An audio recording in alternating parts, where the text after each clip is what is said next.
Take a look at my video on basic chords, where we discuss creating stacks of 3 notes known as triads.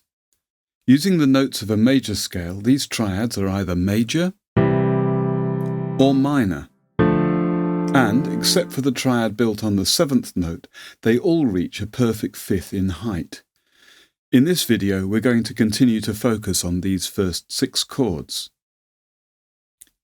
To create more sophisticated chords, we can extend these stacks of thirds up to the 7th note. In the key of C major, for example, the chord 1 triad would be built on the root, 3rd and 5th. But now we'll add the 7th note of the scale, B. This new note, being the 7th note of the major scale, is known as the major 7th.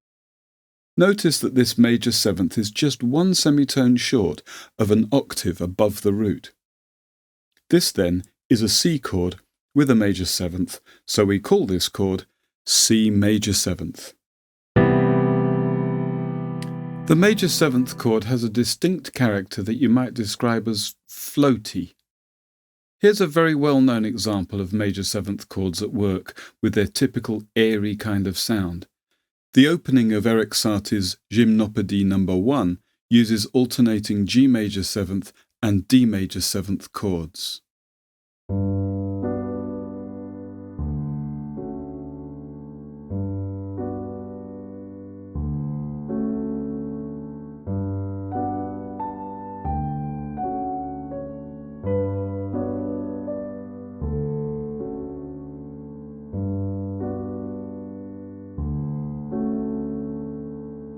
So, we've seen a major 7th, 11 semitones high, but we'll also see 7ths that are only 10 semitones high.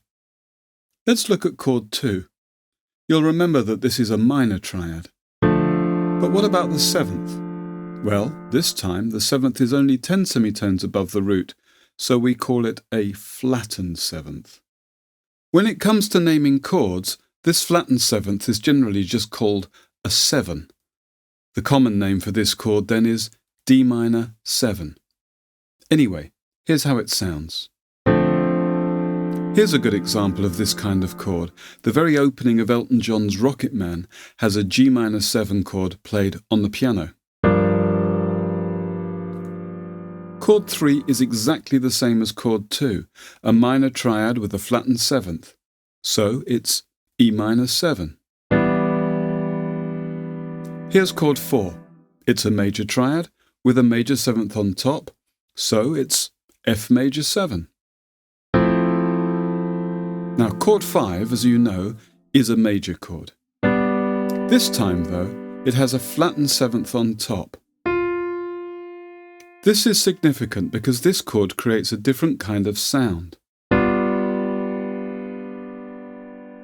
The third of the chord, B, and the flattened 7th, F, are exactly half an octave apart, and when they're played together, they create dissonance. This interval, 3 tones high, is called a tritone. Chord 5 is special then. It's the only chord in the key with this arrangement of notes, a major chord with a flattened 7th. We call it G7. We'll look more closely at it in a moment, but let's just finish up the diatonic chords by looking at chord 6. Again, chord 6 is a minor chord with a flattened 7th, so it's A minor 7.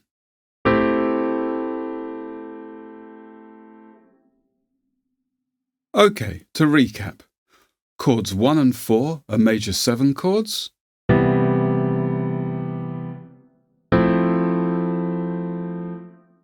And chord 5 is a plain 7 chord. Chords 2, 3 and 6 are all minor 7 chords.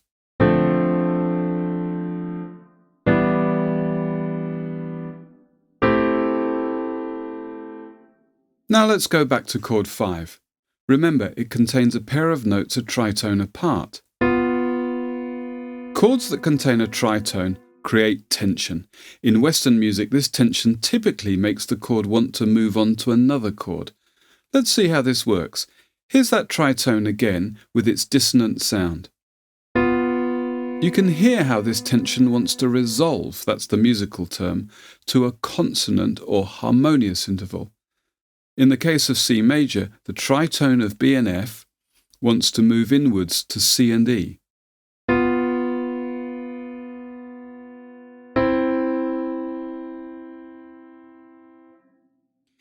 C and E, the major third that forms the basis of chord 1, resolves the tension of the tritone in chord 5.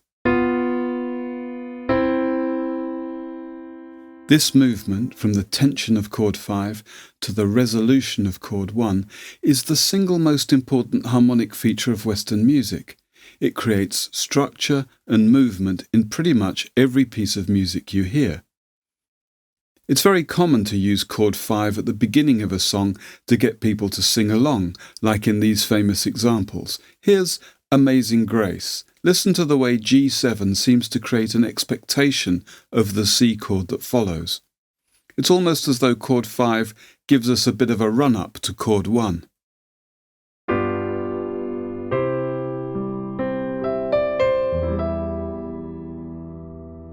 And likewise in Happy Birthday, where the G7 is designed to lead people into the song.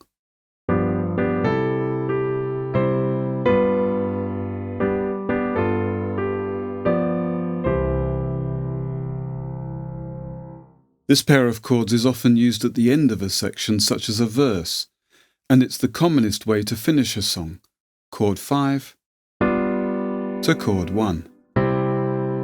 Start listening out for it and you'll hear it all over the place. Here it is at the end of Happy Birthday.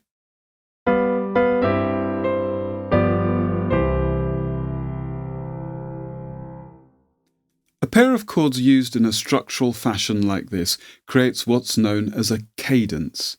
These are punctuation points, just like commas and full stops in written text. And of all the cadences, this one, chord 5 to chord 1, is the most important. It's known as a perfect cadence. Next time you hear a hymn or a folk song, listen out for a perfect cadence helping to create structure at the end of a verse. You might say that chord 5 seems to create a demand for chord 1. Get used to including that added seventh on chord 5, even if you don't use sevenths for any of the other chords. Adding the seventh to chord 5 creates the tritone, and that in turn creates tension. I sometimes refer to this as the active ingredient, the bit that gives the chord its purpose. Without the seventh, the chord doesn't seem to have the same power to direct the music. In classical music, every step of the scale is referred to by a special name. The fifth note is called the dominant, and the first note is called the tonic. So this business of chord 5 leading to chord 1 is known as the Dominant-Tonic Relationship. Try rolling a dice to create a chord sequence using the 6 chords we've looked at here, just like at the end of the previous video, but this time including sevenths on each chord, and especially on chord 5. You'll hear that when chord 5 comes along, it seems to demand that chord 1 follows, because of the dominant-tonic relationship, as if there's some sort of double act. If chord 5 occurs without chord 1, the sequence won't really feel as though it's finished in the same way. One last thing. If you saw my video on the harmonic and melodic minor, you'll know that sharpening the seventh of a minor scale gives it a sense of independent tonal center. Now take a look at this example of A harmonic minor. By sharpening the seventh, in this case creating a G sharp, we also make chord 5 into a major chord. Here it's E major. And if we extend the chord up, it has a flattened seventh, D. The G sharp and D together create a tritone. This means that this chord, E7, is a proper dominant chord, which it wouldn't be without G sharp. So, sharpening the seventh of the minor scale also creates a dominant seventh chord for chord 5. It behaves just like a dominant chord in a major key, except that here, instead of E7 going to A major, we have E7 going to A minor.